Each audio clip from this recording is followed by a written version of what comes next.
Olá, boa noite a todos. Meu nome é Letícia Moraes Sermu, sou médico oncologista do Américas Oncologia e pesquisadora do Instituto COI. Queria iniciar agradecendo a presença de todos nessa noite, espero que seja uma noite proveitosa, de muito aprendizado para todos. Queria agradecer a presença, por ter aceito o nosso convite, doutor Antônio Carlos Buzaide, que dispensa apresentações. Agradecer o apoio da Lili pela oportunidade de estarmos aqui hoje nessa discussão. A gente vai falar um pouco sobre inibidor de ciclina no cenário metastático e no cenário adjuvante. Dr. Antônio Carlos Buzaide, que é diretor médico geral da Beneficência Portuguesa de São Paulo, vai iniciar fazendo uma aula sobre esse tema. Posteriormente, a doutora Natália Nunes, minha colega também, oncologista clínica do Américas Oncologia e pesquisadora do Instituto COI, vai apresentar um caso clínico e, posteriormente, a gente segue com perguntas e com a discussão do tema.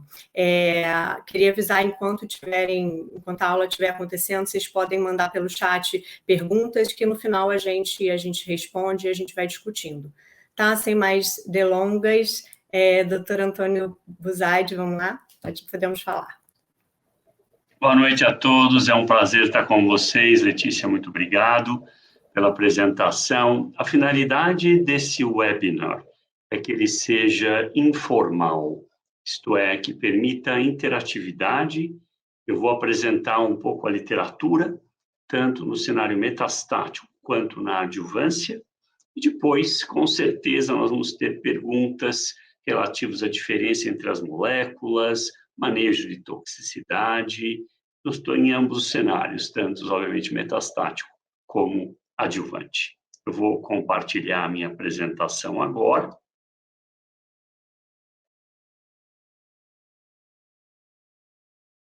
Vocês devem estar vendo o meu primeiro slide. Tudo ok, guys? Sim, agora a gente vê. Excelente. Aqui estão os meus conflitos de interesse. Nós vamos falar na doença metastática primeiro, porque é onde tudo começa. Todos os estudos de adjuvância, alguém testou na doença metastática, mostrou eficácia, e depois o próximo passo vamos avaliar na doença inicial. Na doença metastática, nós vamos falar dos 3 inibidores de ciclina, albo, ribo e abema. Em relação ao mecanismo de ação deles, eles inibem predominantemente a ciclina 4-6, mas como eu vou mostrar daqui a pouco, inibem outras ciclinas também. E o mecanismo dessa inibição, que é através da ciclina, a estimulação da ciclina 4-6 ocorre através da ciclina D, que é diretamente estimulada por vários fatores de crescimento. Epidermal Growth Factor Receptor, HER2, o próprio estradiol. O estradiol liga-se à ciclina D, que liga a ciclina 4-6 e empurra a célula para proliferar. Vale aqui uma pequena ressalva que isso é feito através da proteína do gene do retinoblastoma. Um dos mecanismos de resistência à ciclina 4-6 é a mutação da proteína do retinoblastoma, por exemplo. Não. Aqui estão os 3 inibidores de ciclina. O primeiro de todos, o palbo. Depois veio o ribo e depois o abema. Notem a conformação molecular deles. Ribo e palbo com uma semelhança maior entre eles do que o abema, que tem anéis distintos na sua estrutura. Isso explica um pouco diferença na toxicidade e provavelmente eficácia. Outro elemento importante é que a inibição das ciclinas não é igual.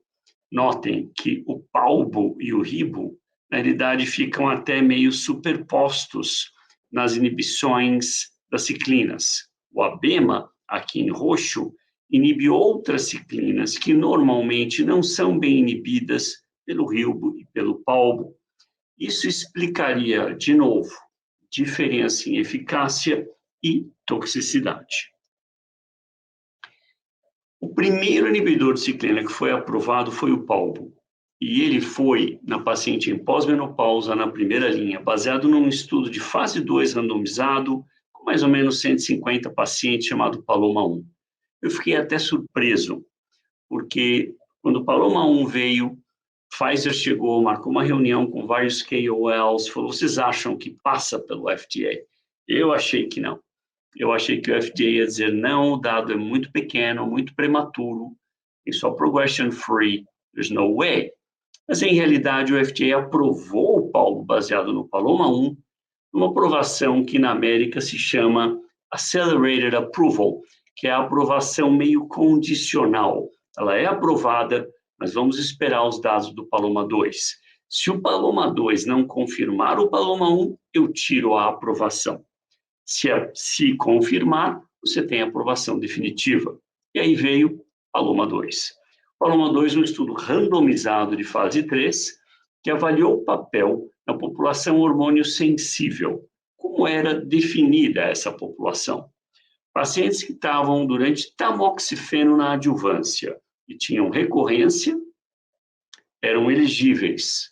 Pacientes que estavam com inibidor na adjuvância não eram elegíveis, tinham que recorrer pelo menos 12 meses do término da adjuvância com inibidor da aromatase. Isso é importante porque nos estudos Monarch, por exemplo, era necessário ter 12 meses do término da adjuvância, não importa se era tamoxifeno ou inibidor da aromatase. O Paloma 2 e o Monalisa 2 têm elegibilidade semelhantes. Então, Palbo mais letrozol versus letrozol, progression free, o endpoint primário. O que se observou, um ganho claro no progression free, hazard 0,58. Notem que pela primeira vez, um tratamento produziu um progression free que excedia 2 anos. Aqui, aproximadamente 25 meses. O letrozol isolado da ordem de 14 meses. Não, só para os médicos mais jovens, principalmente residentes, se estiverem presentes, se perguntar para vocês numa prova, paclitaxel BEV, primeira linha, nessa população, naive de quimioterapia, qual é a taxa de resposta e qual é o progression-free survival? Você diria 50% de resposta, progression-free survival, 9 meses. Por isso que sempre a hormonioterapia é a melhor opção na população hormônio sensível. Mas o que chama a atenção aqui é que nós temos um progression-free, pela primeira vez, que excede 2 anos. Taxa de resposta é também alta. Eu acabei de falar que Pacli-Bev é 50%. Aqui com o palboletrozol, 55%. Vocês vão notar em todos os estudos na população hormônio sensível que a adição do inibidor de ciclina aumenta de 10% a 15% a taxa de resposta em relação ao inibidor da aromatase isolado. E vocês vão notar nas 3 moléculas, palbo, ribo e abema, o progression free excede 2 anos. Não tem químio do planeta, capaz de fazer isso. Há uns esquemas mais agressivos com 3 drogas, Pacli, Bev e capecitabina, fase 2 randomizado grande. Ele tem 69% de resposta, mas somente 11 meses de progression-free survival. O Monalisa 2, muito semelhante ao Paloma 2, só que com ribociclib, um estudo elegibilidade idêntica ao Paloma 2, pacientes que progrediam durante tamoxifeno ou mais de 1 ano do término do inibidor na adjuvância, riboletrozol versus letrozol. Notem o hazard quase idêntico, 0,57, o outro era 0,58. Muita semelhança entre eles. Veja o progression free, 25 meses. Lá foi 24,8, aqui 25,3. Absolutamente idêntico. E também ultrapassando a marca dos 2 anos. Resposta também aumentou. Lá foi 45 para 55, aqui foi de 37 para 53%. Survival, o Monalisa 2 foi o primeiro estudo na população hormônio sensível a mostrar overall survival gain. Na primeira publicação, já hazard 0,76, Desculpe, na última atualização, agora um hazard 0,76, um p-value 0,08. Notem aqui que nós temos mediana de 60 e poucos meses. Agora, o inibidor de ciclina, 2 tumores excedem 5 anos de mediana, o HER2 positivo e o luminal-like.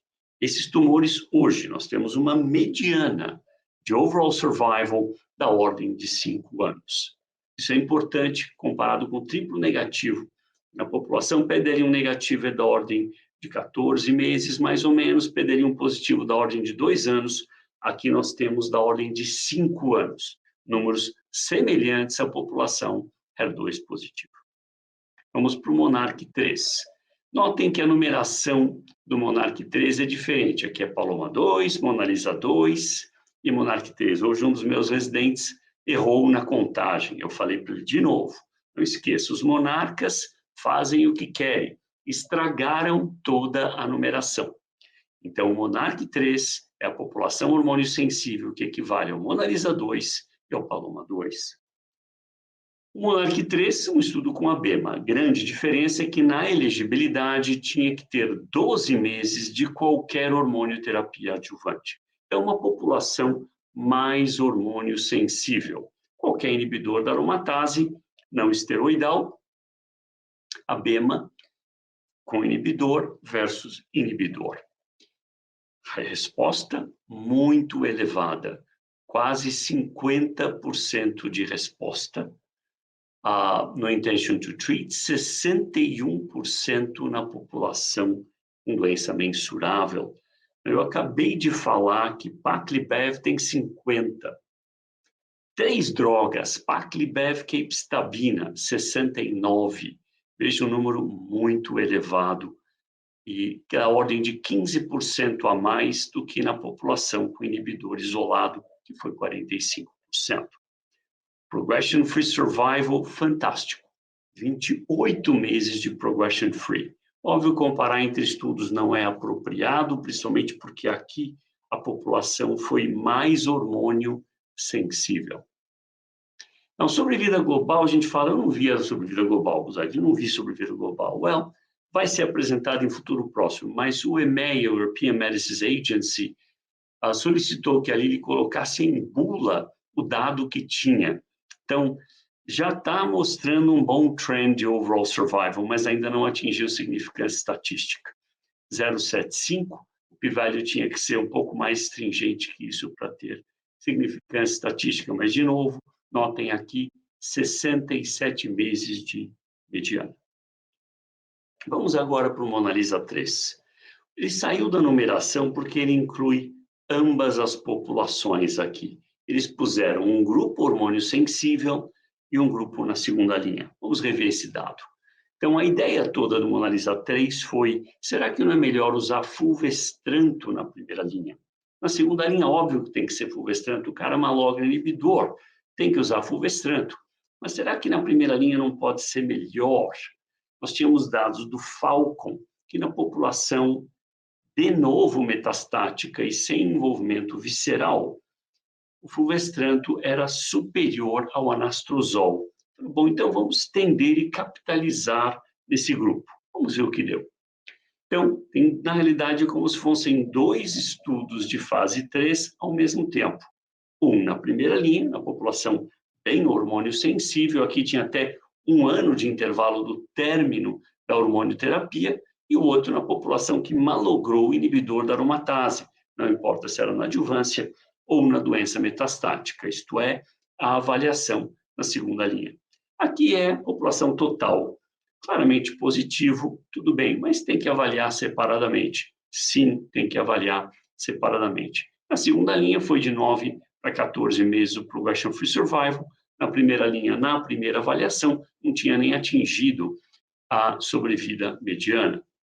Na ASCO 2021, Dennis Lehman atualizou os dados do Mona Lisa 3. Notem aqui, sobrevida global aqui, toda a população, a primeira linha e a segunda linha.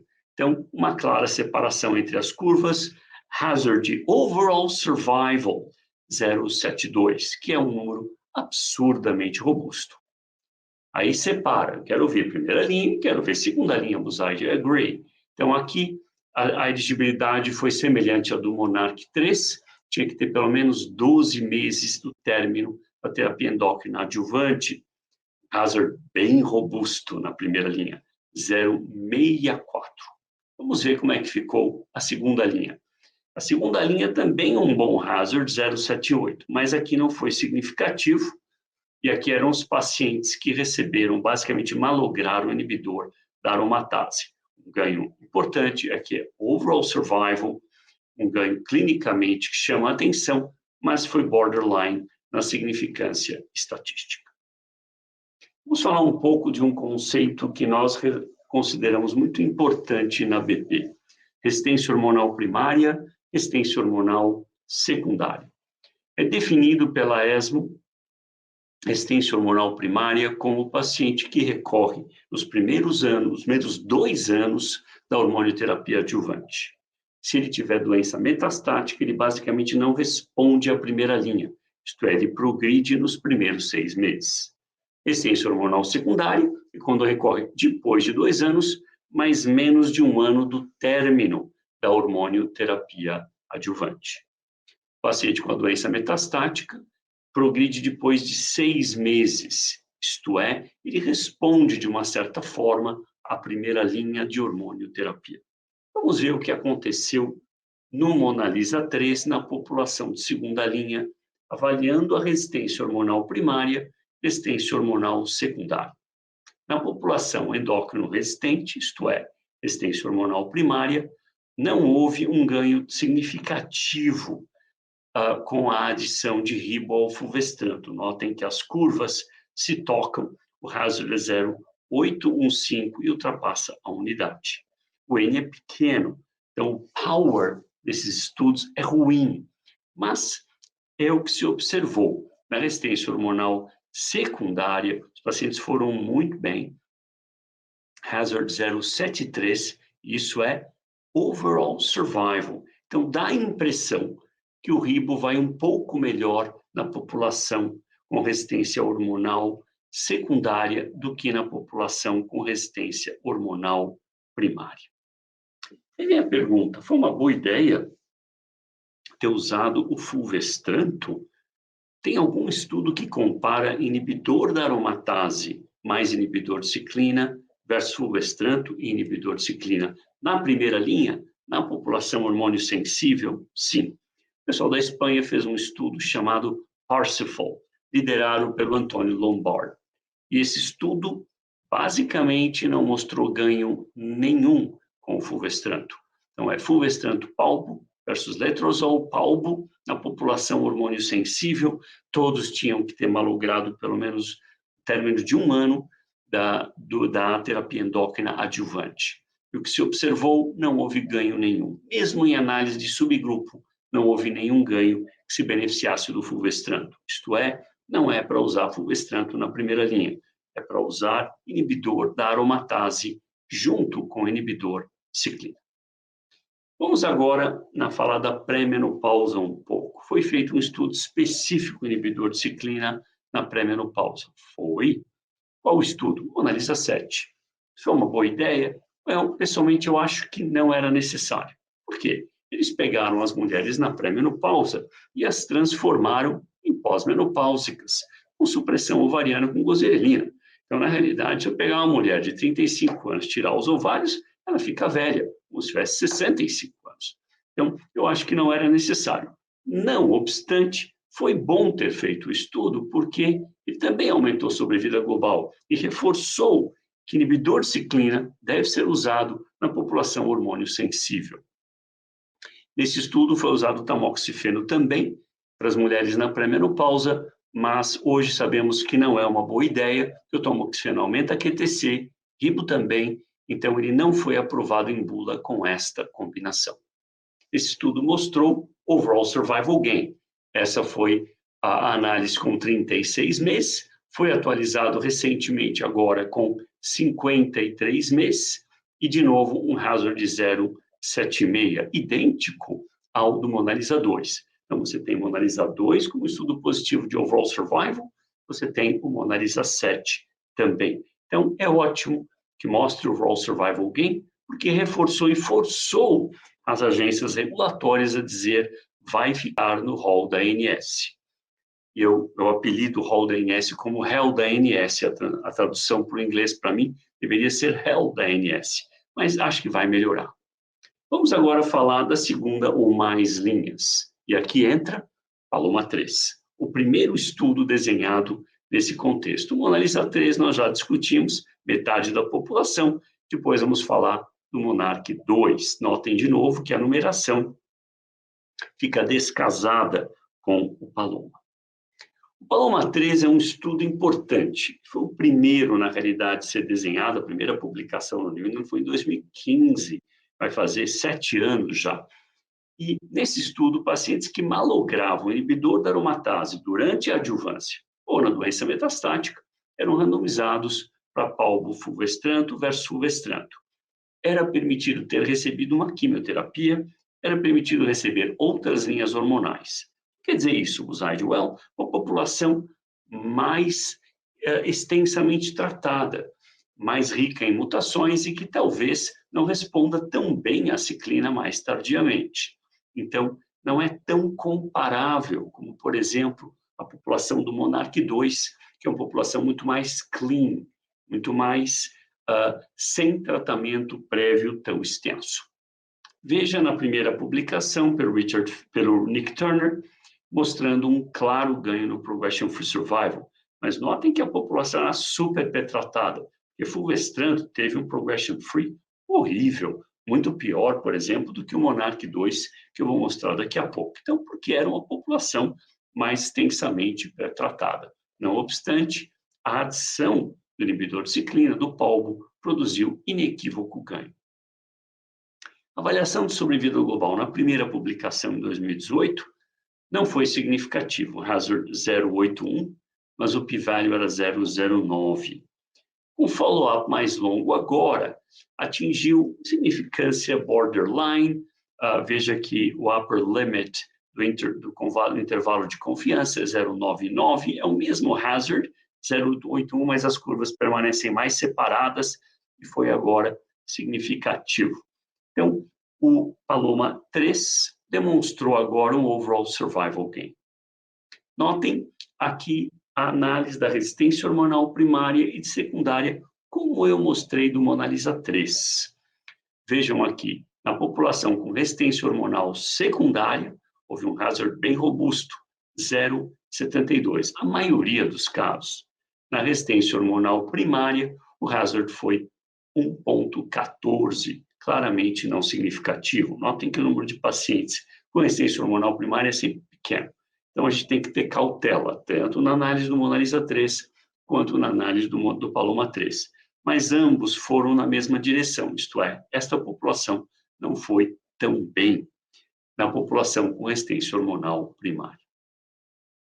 Interessante que na análise do Máximo Cristofanilli, hoje um famoso professor americano, ele foi meu fellow quando eu estava no faculty no MD Anderson, Máximo é italiano, e mostrou que em pacientes que não haviam recebido químio, que era permitida no Paloma 3, foi muito bem nessa população sem químio prévio, isto é, quanto mais precoce você usar um inibidor de ciclina, melhor. Não é para tratar, e agora, depois de múltiplos tratamentos, falar agora eu vou dar fulvestranto com inibidor de ciclina, não é uma boa ideia.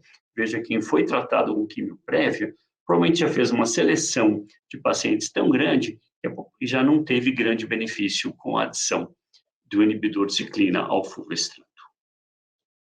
Vamos falar do Monarch 2 agora. O Monarch 2 é na população, obviamente, hormônio resistente, isto é, o paciente que progride durante o inibidor da aromatase na adjuvância, menos de 1 ano do término, ou na primeira linha na doença metastática. Não era permitido químio prévia aqui, como foi no Paloma 3, abema fulvestranto versus fulvestranto. Primeira coisa que me chama muito a atenção nesse estudo é a taxa de resposta. 48% de resposta. Os residentes, relembrando, se você pegar bevacizumab com paclitaxel, você tem 50% de resposta. Se você pegar capecitabina com docetaxel, 40. Se você pegar paclitaxel com gemcitabina, tudo fase 3, 40 mais ou menos de resposta. E aqui você tem 48% de resposta. Notem que fulvestranto, depois de inibidor da aromatase, tem resposta de 10 a 20%. Aqui foi 21%, mas em geral é da ordem de 10 a 20%. Não é muito ativo isolado o fulvestranto. Com a adição do abema, a resposta foi para 48% no Monarch 2. Outro dado importante é o progression free. Notem aqui, nós estamos falando de quase 17 meses de progression free survival. Não tem químio do planeta, mesmo com 3 drogas, Pacli, Bev e capecitabina, que chega perto dos 16,9 meses. O máximo de progression free vai ser 11 meses já reportado. E aqui eu tenho quase 17, com 48% de resposta. Então, é um esquema incrivelmente ativo em pacientes que malogram inibidor da aromatase. E sobre a vida global, esse é o terceiro estudo, é o quarto estudo agora, desculpe, é produzir overall survival gain. Tínhamos o Monalisa 2, o Monalisa 7, o Paloma 3 e agora o Monarch 2 com um hazard de 0,76 para overall survival na população hormônio resistente. Uma menção honrosa especial ao Monarch 1. O Monarch 1 não tem nada a ver com o Paloma 1, certo? Paloma 1 foi aquele pequeno randomizado de fase 2 na população hormônio sensível. O Monarch 1 é na população que não mais responde a bloqueio hormonal, que recebe o rótulo de hormônio refratária. Lembrando o desenho dos Monarchs, o Monarch 3, população hormônio sensível, Monarch 2 na população hormônio resistente, isto é, que malogra inibidor da aromatase, e o Monarch 1, que não é mais sensível a nenhum bloqueio hormonal. E recebeu, portanto, o abema como agente único. Nesse estudo, se usou uma dose maior de abema. Ao invés dos 150 duas vezes ao dia, se usou 200 miligramas 2 vezes ao dia. População extensamente pré-tratada. Uma sinusite, 90% envolvimento visceral extenso, múltiplos sítios de doença. Vamos ver o que aconteceu com esse grupo. Aqui está a taxa de resposta, da ordem de 20%. Esse é o waterfall plot. O que chama atenção nesse waterfall plot? Well, os 20% está aqui, ótimo. Mas chama atenção que mais da metade dos pacientes teve algum grau de redução tumoral nessa população extremamente pré-tratada. Por exemplo, se você pegar o estudo Embrace e olhar a atividade de eribulina, taxa de resposta, 12%. Tempo livre de progressão, 3 meses. E todo mundo usa eribulina, eu também. Aqui nós tivemos quase 20%. Eu vou mostrar o tempo livre de progressão daqui a pouco, 6 meses. Então, eu tive 6 meses de tempo livre de progressão com 20%. E mais da metade teve algum grau de redução tumoral. Outra coisa que chama a atenção é que mais ou menos 20% dos respondedores ultrapassam 12 meses. O meu primeiro caso tratado com abema era uma senhora oriental com mais ou menos 60 anos, extensamente pré-tratado, medula horrível, toda envolvida, 50 mil plaquetas, recebendo Revoleide ou Trombopag para manter plaqueta acima de 50 mil, transfusões de sangue todo mês, tinha mais bala e aprovou a abema no Brasil. Falei, olha, nós vamos tentar dar a abema para você. É uma japonesa muito pequenininha, óbvio que eu não dei 200 miligramas 2 vezes ao dia para ela. Ela começou com 150, eventualmente tem que ir para 100, mas ela subiu plaqueta, respondeu, ficou 9 meses com excelente qualidade de vida. Que esquema de químio no planeta teria feito isso? Nada. Eu ainda tentei depois, irinotecano, etc., nada mais funcionou. Ela teve quase 1 ano de excelente qualidade de vida. Então, é importante não esquecer a abema. Se você não usou inibidor de ciclina, já queimou toda a sua linha hormonal, a meu ver, a abema é uma opção que deve ser discutida. Em suma, na doença metastática, inibidores de ciclina em combinação com inibidor da aromatase e fulvestranto aumentam sempre resposta e tempo livre de progressão. Agora temos 6 estudos com overall survival gain. Monalisa 2, 3 e 7, o Paloma 3 e o Monarch 2. Vamos ver como fica o Monarch 3 em futuro próximo, que é a população hormônio sensível. Na doença hormônio sensível, a gente consegue usar qualquer inibidor de ciclina. A gente acha que todos estão apropriados nesse contexto. E eu vou dar o que eu tiver disponível, com negociações com convênio, seja o que for. Estão todos aprovados no rol da ANS. Então, eu estou bem alicerçado nesse contexto. Em pacientes com resistência hormonal secundária, também todos vão muito bem. Todos têm boa performance. Em pacientes com resistência hormonal primária, a nossa impressão é que o ABEMA tem um pouco de ganho nesse contexto. ABEMA é o único aprovado como agente único, isto é, sem combinação de terapia anti-hormonal, na doença chamada hormônio refratário. No MOC, nós temos o seguinte algoritmo, que a pessoa recorre nos primeiros 2 anos de tamoxifeno, ou mesmo inibidor da aromatase. Nós, em geral, se com tamoxifeno, ele vai para o inibidor e ABEMA. Nós, em geral, no nosso serviço, na resistência hormonal primária, favorecemos a utilização de ABEMA. Nos outros cenários, todos os inibidores de ciclina são, a nosso ver, apropriados. Se a pessoa recorre mais de 1 ano, na população hormônio sensível, de novo, todos os inibidores de ciclina são apropriados. Se a pessoa recorre com menos de 12 meses, mas não nos primeiros 2 anos, menos de 12 meses do término, mas mais de 2 anos, qualquer inibidor de ciclina. Se tiver resistência hormonal primária, a gente tende a empurrar a ABEMA como primeira opção. Quando a pessoa homologa inibidor da aromatase na primeira linha, se ele tiver resistência hormonal primária, isto é, não respondeu à primeira linha com inibidor, nós, em geral, também favorecemos o ABEMA. Se ele respondeu e progrediu depois, ele malogrou mais tardiamente, qualquer inibidor de ciclina é apropriado. Quando o paciente recebe fulvestrante na primeira linha, o que a gente quase não usa mais, um inibidor da aromatase com algum inibidor de ciclina é apropriado. Segundo ou mais linhas, nós sempre vamos usar, se o paciente malogrou o inibidor da aromatase na primeira linha, e ele tem mutação do PIK3CA, nós vamos, em geral, para fulvestrante ou pelizib. Se ele for negativo, ele vai ou para fulvestrante isolado, ou fulvestrante com everolimus, ou exemestano e everolimus. Tamoxifeno pode ser usado, e enobosarm temos usado agora, que é um Selective Androgen Receptor Modulator. É o Ostarine, que é usado nas academias. Eu acabei de ter um paciente agora até com resposta completa. Então, nós tendemos a esgotar o máximo de opções de hormonioterapia antes de migrar para a quimioterapia. Vamos falar agora de inibidor de ciclina na adjuvância. 3 estudos nós temos em questão: o Monarch-E, Penelope B e o Pallas. Vamos começar pelo Monarch-E. Foi publicado no JCO já tem alguns anos pelo Stephen Johnston.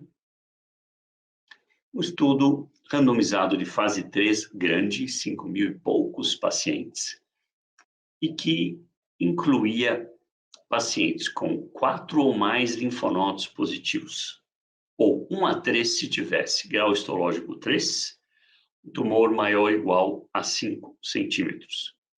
O cohort 2 depois foi incluído, que é um grupo centrally tested, com um KI maior ou igual a 20%. Então, esse foi o grande estudo. A maior parte dos pacientes, obviamente, estava no cohort 1. Vamos ver um pouco os dados desse estudo. Se o paciente tivesse recebido neoadjuvância, e como ficava? Infelizmente, eu acho que eles não fizeram uma boa elegibilidade para esse grupo.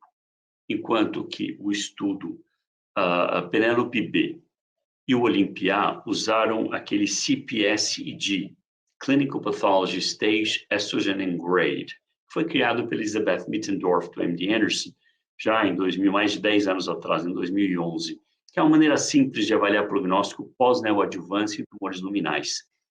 Aqui não foi feito assim. Então, eles usavam as características do tumor primário. Então, se o paciente tinha 2 gânglios grosseiros na axila, um tumor de 5 centímetros, você desse neoadjuvância, mesmo que tivesse atingido PCR, teoricamente ele era elegível para o Monarch-E.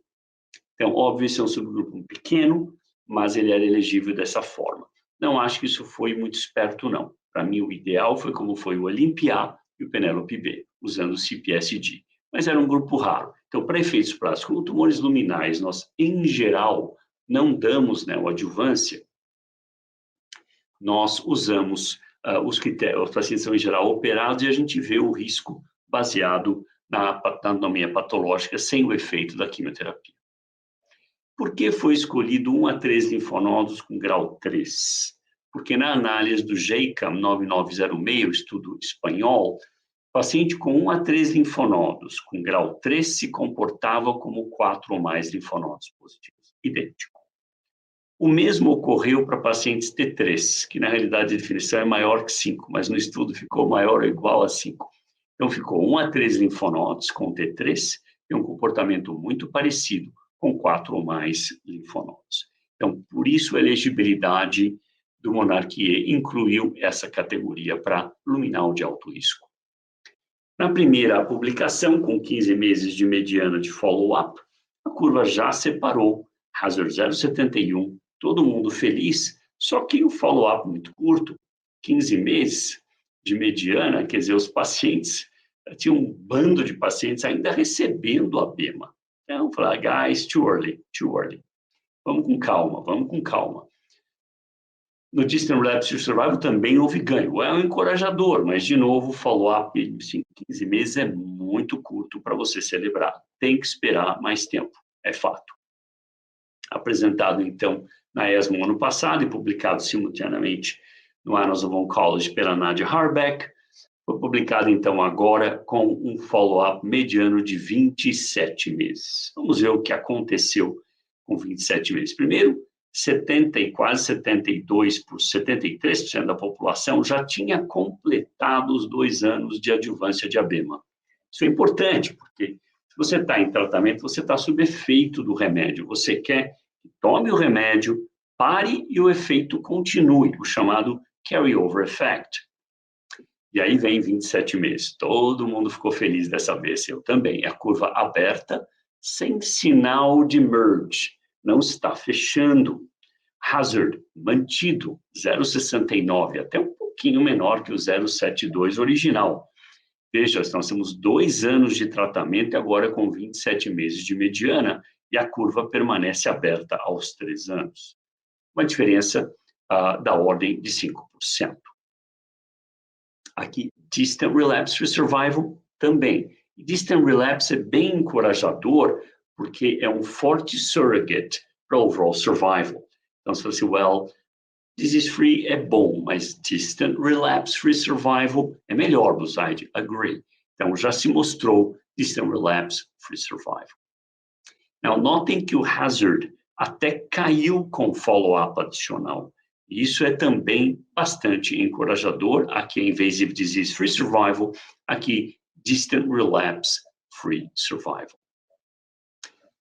E o grupo de cair acima de 20%, aqui inclui, obviamente, todos os pacientes, não importa o número de gânglios, bastante robusto também nessa população. E muito interessante que, mesmo na população com CAI baixo, mas óbvio, aqui eles tinham múltiplos gânglios envolvidos, também houve ganho, tanto na população de CAI baixo, como na população de CAI alto. Todos os cohorts tiveram ganhos. Mas é bom ver que o ganho foi um pouco mais robusto na população com CAI alto, hazard 0,62 versus 0,70 para CAI baixo. Diarreia é o efeito lateral mais comum, nós podemos depois discutir como vocês manejam, tende a melhorar com o tempo, em parte porque às vezes necessita de redução de dose, e eu não tenho problema em reduzir dose, não. Óbvio que eu vou usar loperamida, eu uso muito tiorfan, eu gosto muito de tiorfan para esse tipo de diarreia, tenho boa experiência, mas se a diarreia permanece, eu reduzo a dose e o assunto está encerrado. A gente tem que manter o paciente com boa qualidade de vida. O PALAS é um dos primeiros estudos que foi desenhado, como o PALBO é o mais antigo dos inibidores de ciclina, ele foi o primeiro estudo a ser desenhado. A elegibilidade é um pouco diferente do Monarchie, mas também pegou uma população grave, estadio 2A, 2B e 3. PALBO por 2 anos, como foi o Abema por 2 anos no Monarquê, versus terapia endócrina. Nenhuma diferença. Invasive disease, distant relapse, free survival, sem nenhuma diferença no estudo. E aqui com follow-up curto também, de 24 meses, para efeitos práticos. Lembrem dos 27 meses do Monarquia, as curvas estão bem separadas. Aí vem o Penélope B. Esse é um estudo também bem desenhado, a meu ver. Esse é um estudo liderado pelo grupo alemão, a Sibyl Lobo que apresentou o dado. Vamos ver, o estudo foi já publicado no JCO.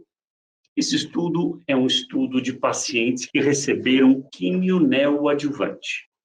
Então, para tumores luminais, localmente avançados, que receberam quimio neo. Obviamente, não podia ter resposta patológica, e tinha a definição usada pela criada pela Elizabeth Mittendorf, do MD Anderson. O MD Anderson criou 2 análises de pós-neoadjuvância, o CPSG, que significa Clinical Pathology Stage, Estrogen and Grade, uma fórmula simples, nós pusemos até o link no MOC, para quem quiser ver, é usado no Olympia, também essa análise. Quem tinha muita doença residual, maior ou igual a 3, ou maior ou igual a 3 com linfonodo positivo, esses pacientes eram elegíveis para o Penélope B. Então, quem sobrou doença era randomizado a hormonioterapia com placebo versus hormonioterapia com palbociclib. Se observou, na análise de follow-up bem longo, agora de 42 meses, a curva abriu um pouco. Veja que o remédio era dado só que o Penélope B por 1 ano, ao contrário do Pallas e do Monarquie, que eram 2 anos de inibidor de ciclina. Aqui foi 1 ano. Então, depois de 1 ano, a curva estava aberta até, depois ela fecha. Será que isso não vai acontecer com o Monarquie? É possível, mas até agora ele não deu essa hint de que vai acontecer. Veja, na primeira análise do Monarquie, com follow-up curto de 15 meses, você fala, isso não está indo bem. Veja aqui, 30 meses, mais ou menos, a curva já deu uma fechadinha, aqui ainda não, mas ficou bem mais encorajador agora, com os 27 meses de mediana. Veja, aqui se você pegar mais ou menos 27 meses, a curva já estava começando a dar uma fechadinha. Com 36 meses, ela fecha. Com 36 aqui, a curva permanece separada. E já tem bastante tickers aqui depois. Então, a impressão que dá é que o Monarquie deve manter a curva aberta. Você daria sua vida? Não. Mas chama a atenção. Não, lembrem que o Penélope B tem só 1 ano de adjuvância, enquanto aqui foram 2 anos de adjuvância. O Pallas teve 2. É que o Penélope B foi pós-neoadjuvância, ofereceram só 1 ano. O follow-up é muito diferente. 43 meses, basicamente, versus 27. Então, eu estou louco. Cada vez que vem um evento ASCO, San Antonio, eu fico esperando para ver como essa curva vai ficar. Mas, à luz desses dados, o FDA aprovou a abemaciclib na adjuvância. No JCO desse mês tem uma discussão do dado colocando em perspectiva, mas basicamente ele fala o que nós estamos falando. Hoje a curva está aberta e a gente está pagando para ver. Vamos oferecer aos nossos pacientes com tumores luminais de alto risco abema por 2 anos na adjuvância. Em suma, a abema resulta em claro aumento no intervalo livre de doença, que se mantém com follow-up mediano de 27 meses. Foi aprovado no Brasil, FDA, European Medicines Agency, para tumores luminais de alto risco. O palbo, infelizmente, não mostrou nenhum aumento na adjuvância, nem no Pallas, que teve 2 anos de palbo, ou no Penélope B, que teve 1. Ribo, o Nathalie está em andamento e nós estamos realmente ansiosos para ver. Aqui são 3 anos de ribo, uma dose menor de 400 miligramas de 1 a 21 a cada 4. Eu mostro o algoritmo do MOC antes de fechar. Então, pacientes com tumores luminais maior ou igual a 4 linfonodos, ou 1 a 3, grau histológico 3, T maior ou igual a 5, ou KI maior de 20, são elegíveis a inibidor com abema. Se a mulher estiver na pré-menopausa, nós vamos induzir menopausa, porque é uma paciente de alto risco, ela vai receber no mínimo 7 anos. Nós, em geral, favorecemos 10 anos de hormonioterapia para essa população de altíssimo risco. Muito obrigado pela atenção e abro para discussões. Vocês vão apresentar um caso. Deixa eu parar o meu compartilhamento. Doutor Buzaide, para a gente não perder tempo, vou seguir com a doutora Natália Nunes para a apresentação do caso dela e depois a gente discute. Ótimo, obrigado, Letícia. Oi, gente. Então, vou apresentar um caso do uso de abemaciclib em contexto de adjuvância. O caso é um pouco mais para ilustrar, de certa forma, enfim, acho que indiscutivelmente, depois da brilhante aula do Dr. Buzaide, a gente não tem muita dúvida sobre o papel dos inibidores de ciclina em contexto de doença metastática, mas, de fato, a indicação do uso de adjuvância é mais nova, e aí, nesse contexto, eu trouxe o dado, né, desse caso clínico para a gente discutir um pouco sobre esse assunto, enfim, e também, obviamente, discutir as dúvidas que vocês tenham posteriormente. Deixa eu compartilhar minha tela.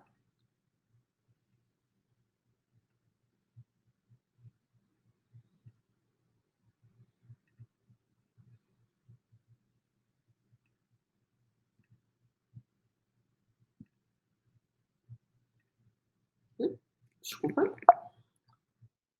Todo mundo vendo minha tela? Tudo certinho? Sim, Natália. Certo, Letícia? Sim, tudo certinho. Então, beleza. Então, vamos passar. Eu trouxe esse caso não só porque, obviamente, enfim, como eu falei previamente, ele ilustra um caso do uso de abemaciclib no contexto de adjuvância, mas também porque ele traz algumas outras discussões, né, em relação à autonomia da paciente, a importância, de certa forma, da gente conversar de maneira clara com a paciente, porque, em última análise, a decisão sobre o tratamento dela, enfim, passa pelo desejo da mesma, e eu acho que cada vez mais a gente tem que compartilhar essas informações para ter, de fato, uma decisão compartilhada com os nossos pacientes. Então, esse caso da paciente em questão é uma paciente de 55 anos, já no pós-menopausa, que, na verdade, eu passei a acompanhar apenas, né, no momento da decisão sobre a adjuvância hormonal. Essa primeira fase ela era acompanhada por uma outra oncologista que se aposentou, uma outra oncologista aqui do nosso grupo, e eu passei a conhecer essa paciente pós, né, essa fase inicial, tanto diagnóstico quanto de adjuvância com quimioterapia. Então, essa paciente, em meados de 2021, ela teve um diagnóstico de um carcinoma invasivo tipo não especial grau 2, uma doença com receptor de estrogênio 100%, receptor de progesterona 60%, um HER2 0 cruzes e um KM67 de 15% no material da CORE. Ela tinha um diagnóstico que tinha sido realizado numa mamografia de rastreio. Na mamografia via-se uma lesão de 2 centímetros, com uma axila, pelo exame de imagem, clinicamente negativa. Essa paciente depois chegou a fazer um ultrassom que confirmava mais ou menos os achados da mamografia, uma lesão de aproximadamente 2 centímetros, e pelo ultrassom também uma axila negativa, né? Dentro desse contexto, essa paciente foi para a cirurgia upfront, né? Ela foi indicada para ela uma mastectomia bilateral, apesar dela ter um painel de câncer de mama hereditário negativo. E inicialmente uma BLS à esquerda, a lesão dela era em mama esquerda, mas que foi convertida na sala para esvaziamento axilar, tendo em vista ter encontrado 3 linfonodos sentinelas positivos pela congelação. O laudo histopatológico da peça revelou um carcinoma invasivo tipo não especial grau 2, com receptor de estrogênio também de 100%, um receptor de progesterona de 50%, um HER2 negativo, um KM67 de 20%, um PT2, uma lesão de 2,1 centímetros, PN2. Ela tinha 6 linfonodos de 21 comprometidos. Essa paciente não tinha o estadiamento sistêmico pré-cirúrgico, ela tinha apenas exames locais, até porque, a princípio, a impressão era de uma lesão inicial na mama. Então, ela realiza um PET cerca de um mês depois da cirurgia, e esse PET-CT ele evidencia um linfonodo mamário interna, ali no segundo espaço intercostal, aumentado de 1,8 centímetros, com um SUV de 3,8. Já no laudo, obviamente, desse PET, eles colocavam como sugestivo de neoplasia em atividade, mas chegou a ser questionado com a paciente que isso poderia ser talvez reacional por conta da cirurgia, pelo menos essa foi a impressão inicial que ela teve. Foi indicada para ela quimioterapia adjuvante, tendo em vista ter sido considerada uma paciente de alto risco, né, 6 linfonodos comprometidos. Ela fez AC dose dense, seguido de paclitaxel semanal. Ela teve uma péssima tolerância à quimioterapia. Ela teve um grande impacto em termos de qualidade de vida. Para ela, a questão da queda de cabelo foi muito significativa. Ela fez crioterapia, mas ainda assim ela teve uma alopecia grau 2. Ela teve neutropenia febril durante o AC, mesmo tendo feito, obviamente, fator estimulador de colônia. Teve uma fadiga importante, ela era uma paciente que realizava atividade física habitual, enfim, tanto natação em mar aberto, quanto corrida, e ela falou que ela não conseguia mais realizar atividade física durante a quimioterapia, teve diarreia, enfim, muita intolerância. Isso fez, inclusive, com que esse tratamento, embora tenha sido realizado completo, tenha tido diversos atrasos por conta, de fato, dessa tolerância ruim da paciente. Então, ela chega, de fato, para mim, pós-término da quimioterapia adjuvante, com uma péssima impressão de tratamento oncológico no geral, e falando claramente que ela tinha muita preocupação em relação aos efeitos colaterais dessa próxima fase do tratamento dela. Quando ela vem para mim, ela vem trazendo justamente um novo PET que tinha sido solicitado pós-término da quimioterapia, que mostrava um linfonodo de tamanho semelhante, mas com aumento da captação, um SUV de 3,8 foi para 6,7, sugestivo de lesão neoplásica em atividade.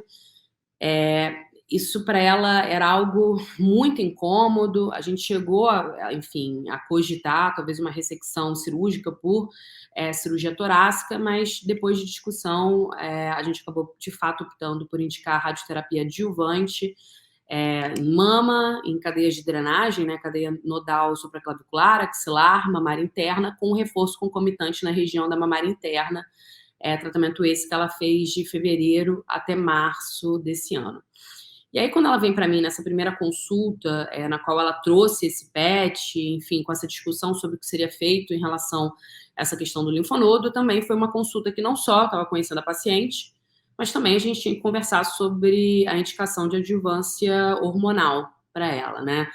E a minha impressão naquele momento, diante dos dados que a gente tinha publicado da atualização do Monarquia, é que ela era uma paciente que poderia potencialmente se beneficiar do uso de abemaciclib adjuvante. Era uma paciente com 6 linfonodos comprometidos, com KI67 de 20%.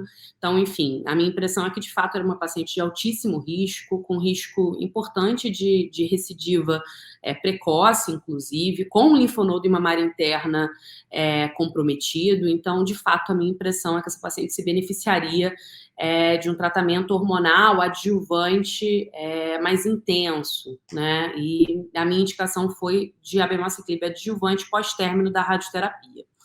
A paciente teve muitas questões em relação a essa indicação do abemaciclib adjuvante, em especial os medos das toxicidades. Ela é da área de saúde, ela tem mestrado, está fazendo doutorado, então, assim, ela é bem entendida, estuda, e, de fato, ela tem essas questões em relação ao impacto da qualidade de vida dela, que, obviamente, devem ser consideradas quando a gente pensa em qualquer tipo de tratamento oncológico, né? Ela tinha muito medo, em especial em relação à diarreia e fadiga, tendo em vista a experiência prévia dela com quimioterapia. E, nesse contexto, ela vai numa consulta de uma segunda opinião, que disse para ela que não indicaria abemaciclib, entendendo que ainda não haviam dados, né, ainda não há dados de sobrevida global, e também discutindo os dados do Penelope-B e do PALAS, que, enfim, após um follow-up mais prolongado, foram negativos. De certa forma, dados que a gente acabou de ouvir do Dr. Buzaide, né, enfim, que de fato são dados verdadeiros, né? Acho que a gente, de fato, olhando os dados do Monarquia, a minha impressão também é que a curva continua afastada, mesmo quando a gente olha um follow-up maior de 36 meses, mas, sem dúvida, a gente está hoje apostando num possível ganho de sobrevida que a gente ainda não tem, né?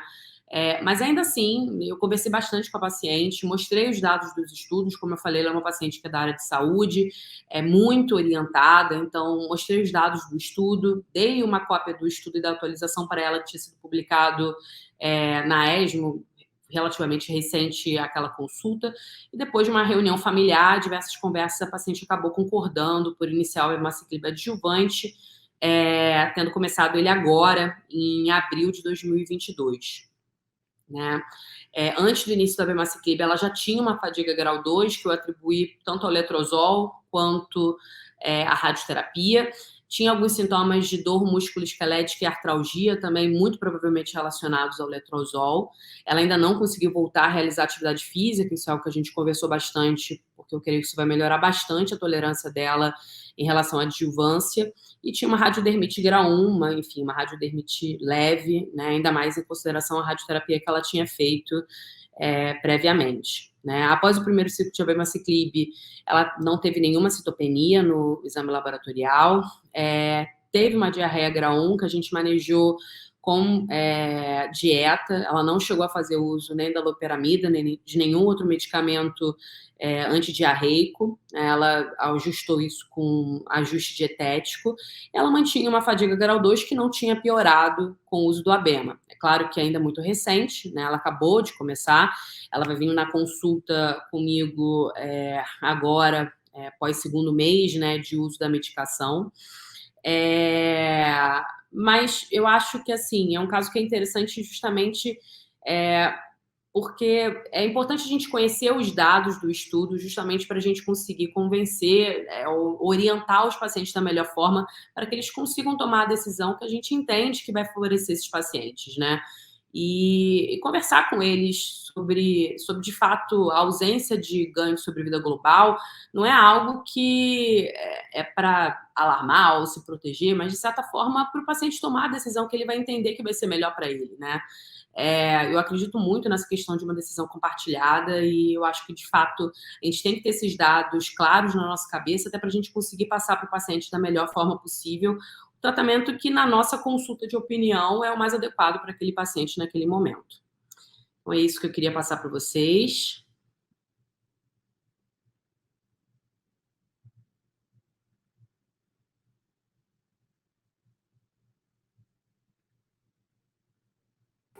Vamos lá. Obrigada, Natália. Acho que foi ótimo você trazer esse caso para a gente. Ilustrou um pouquinho a questão desse cenário que a gente vai começar a ver cada vez mais do inibidor de ciclina na adjuvância. Muito obrigada, doutor Buzadi. Aula maravilhosa, excelente. Fez uma belíssima revisão para a gente dos inibidores de ciclina no cenário metastático, na adjuvância. Eu acho que está bem claro para todo mundo que no cenário metastático a gente tem ganhos, independente de qual seja, a gente tem ganhos de taxa de resposta objetiva, sobrevida livre de progressão, em alguns estudos, ganho de sobrevida global, a gente mantém a qualidade de vida para essa paciente, principalmente aquela paciente jovem, ativa, a gente posterga a quimioterapia, a gente aumenta muito a sobrevida dela com qualidade de vida. E eu acho que um ponto importante que a gente tem que frisar aqui é mostrar justamente aquele final. Acho que a gente tem que lembrar que, no caso do abemaciclib, a gente tende a ter realmente um benefício para aquelas pacientes com uma resistência endócrina primária, então acho que a gente tem que pensar nisso e pensar também para aquela paciente refratária que já fez várias linhas de tratamento, que a gente tem sim que pensar e lembrar do abemaciclib no cenário de monoterapia, né? E em relação ao paciente no cenário adjuvante, né, no monarquia, aquele paciente de alto risco com 4 linfonodos ou mais positivos, ou então de 1 a 3 linfonodos, grau 3, tumor maior que 5 centímetros, KI67 maior que 20%, é um paciente de alto risco que a gente tem que incluir não só a terapia endócrina, incluir o inibidor de ciclina, o que a gente tem de aprovação, de fato, é o abemaciclib. Queria ver se a gente aqui não tem nenhuma dúvida no chat por enquanto, mas eu tenho uma pergunta que eu acho que a gente não tem uma resposta muito certa, mas eu queria ouvir sua opinião em relação no paciente com cenário adjuvante, né? A gente tem nesse cenário algumas drogas que estão sendo incorporadas na adjuvância, tanto para triplo negativo quanto para receptor hormonal positivo, imunoterapia, olaparib, o próprio abemaciclib, e se a gente for ver o estudo Olimpiar, né, que coloca o olaparib na adjuvância para aqueles pacientes com BRCA com uma variante patogênica ou provavelmente patogênica, o que esse paciente teria indicação de fazer o olaparib. Se a gente pensar numa paciente receptor hormonal positivo, de alto risco, que teria indicação de fazer abema e olaparib, o que a gente faria? Né? Qual a sua opinião em relação a isso? Para mim é bem claro. Primeiro, a maior parte dos pacientes luminais que têm mutação vão ser BRCA2. O estudo importante do Memorial apresentado em San Antonio mostrou que as pacientes com BRCA2 mutado, 70% delas têm mutação do gene do retinoblastoma. E quando eles analisaram a evolução de inibidores de ciclina nessas pacientes, na discriminativa, o grupo do BRCA2 foi péssimo com inibidor de ciclina. O 1 não foi mal, mas o 2 foi péssimo, por causa da proximidade do gene do retinoblastoma com o BRCA2. Então, a curva do grupo do BRCA2 fez assim, ó, enquanto que o outro grupo, o BRCA1, foi bem. Então, a impressão que dá é que BRCA2 não é uma boa ideia inibidor de ciclina. Lógico que nós vamos dar, nós deixamos no MOC ainda, mas fizemos a citação desse estudo do Memorial, e vai ter mais dado agora na ASCO. Eu já fiz um search dos abstracts sobre uma análise desse grupo. Então, eu hoje, num paciente com mutação, vou sempre favorecer o olaparib.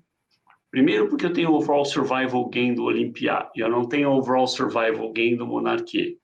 2, se for um tumor luminal, ele tem provavelmente vai ser um BRCA2, diferente do triplo negativo, que é um BRCA1. Então, nesse grupo, mais um outro fator de ele ter possivelmente uma mutação do gene do retinoblastoma. Eu vi uma paciente, por coincidência, do Rio de Janeiro, veio para uma opinião. Ela é mutada para BRCA2. E ela não preenchia critério do Olympia. Simplesmente não preenchia critério do Olympia.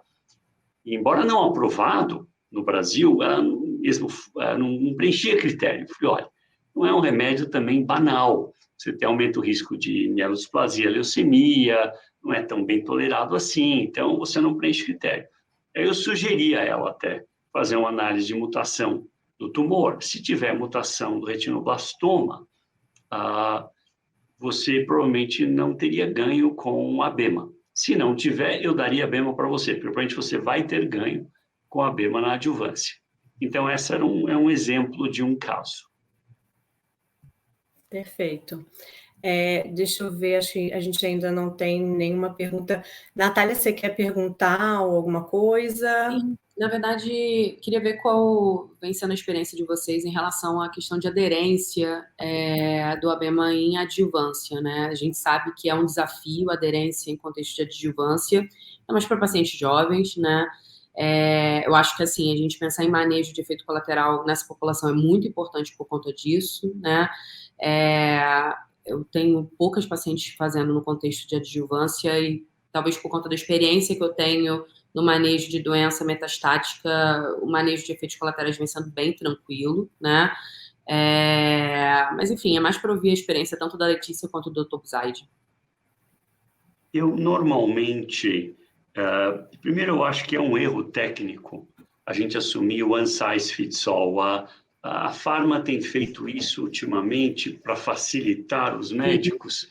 Você pega essa minha japonesinha de 48 quilos, veio uma agora que iniciou a adjuvância com a abema, não devemos ter, eu já tenho uns 10 ou 15 já em abema adjuvante, o serviço já deve ter mais de 25 ou 30, mas o ponto não é esse, o ponto é que eu não posso acreditar que um paciente de 90 quilos tem um volume de distribuição igual à minha japonesinha de 48. There's no way. A gente estuda farmacocinéticas desde jovenzinho, e o volume de distribuição não é igual. Não é possível que a toxicidade seja igual, de jeito nenhum. Tá certo? Então, para facilitar, a gente usa a média. Mas a média não dá, igual pegar uma roupa de tamanho médio e falar, olha, nessa japonesinha vai ficar bem, nessa outra de 90 quilos a roupa vai ficar bem. Não vai ficar bem. Então, Eu tendo, de pacientes muito pequenininhos, começar com 100 mesmo. Falar, Zé, você sabe que é 150? Minha mãe me disse que era 150 mesmo. Mas o ponto é, eu não posso acreditar intelectualmente que dar 150 para essa moça de 45 quilos, ter 1,5 metro de altura, vai ser bem. Eu começo com 100, se ela tolerar fantasticamente bem, eu escalono. Qual é o problema? Vai tomar por 2 anos, for God's sake. Na realidade, todos os remédios que eram tóxicos agora evoluíram para escalonamento. Dá exemplos. Everolimus, estudo Desiré alemão. 2,5 uma semana, depois 5, depois 7,5, depois 10. Finally, eu já fazia anos isso. Estudo 10, hein? Bolero. Eu falei, não, minha mãe me falou.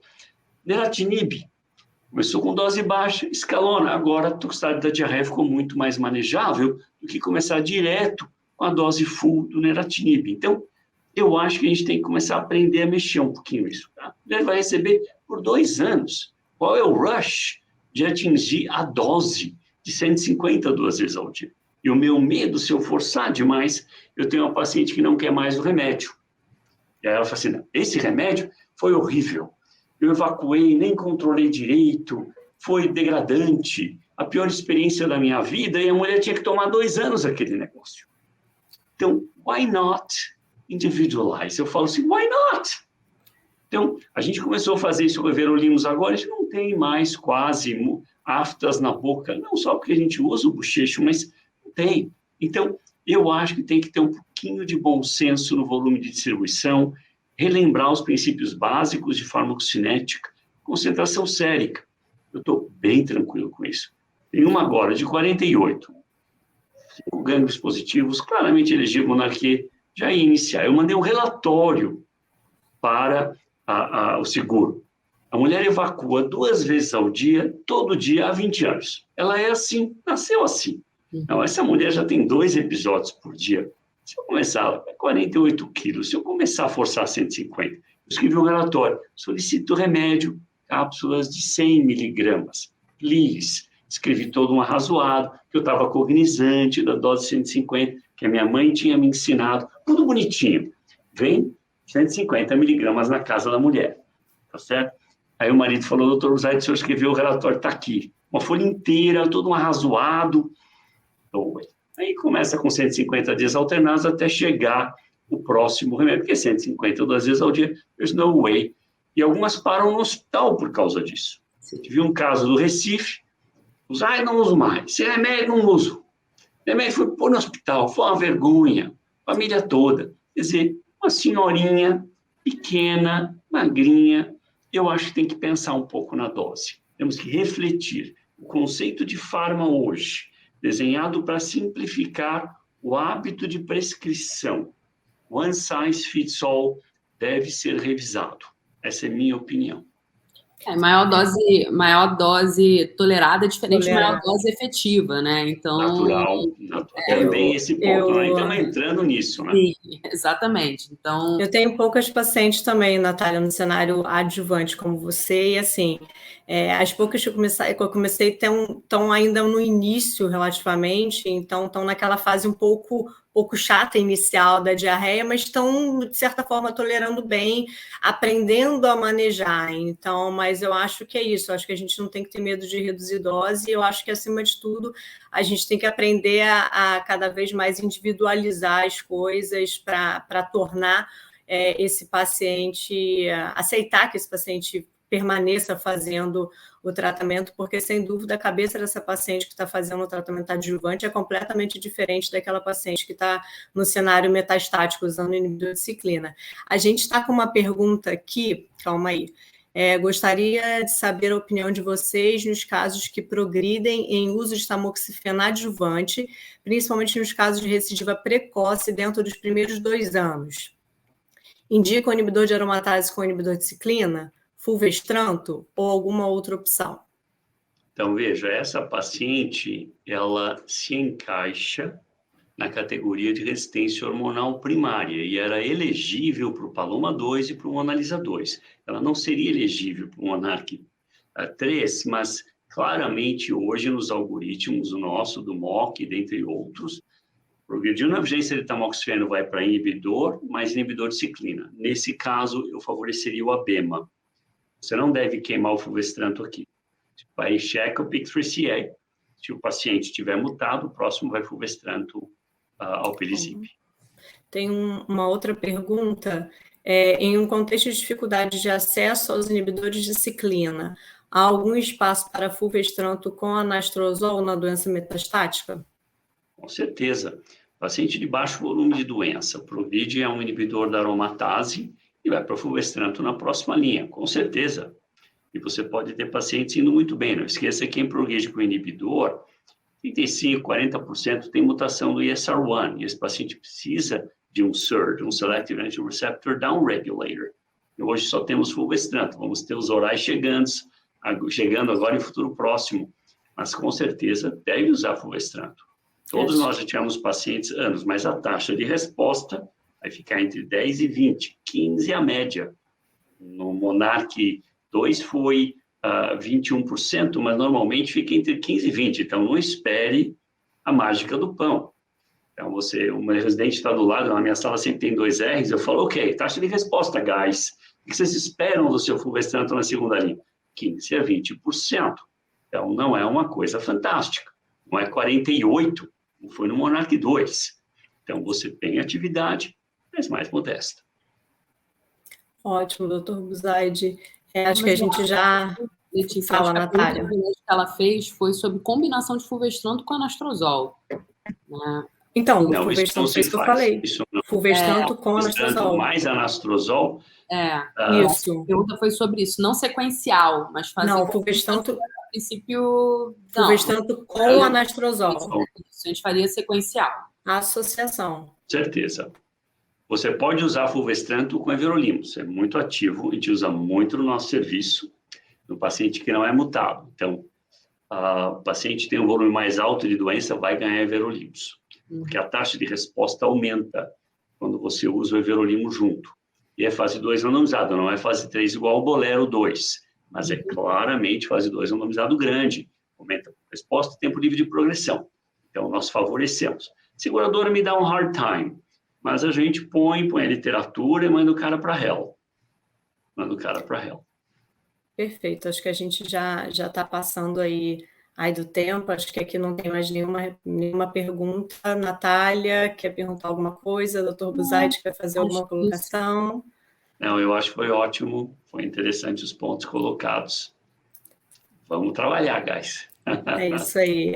Eu queria novamente agradecer a presença de todos. Doutor Buzaide, muito obrigada pela presença. Lili, muito obrigada pela oportunidade. Acho que foi uma noite proveitosa aí de aprendizado. Obrigada, boa noite a todos. Eu que agradeço, guys. Um abraço, boa noite para todos. Tchau, tchau.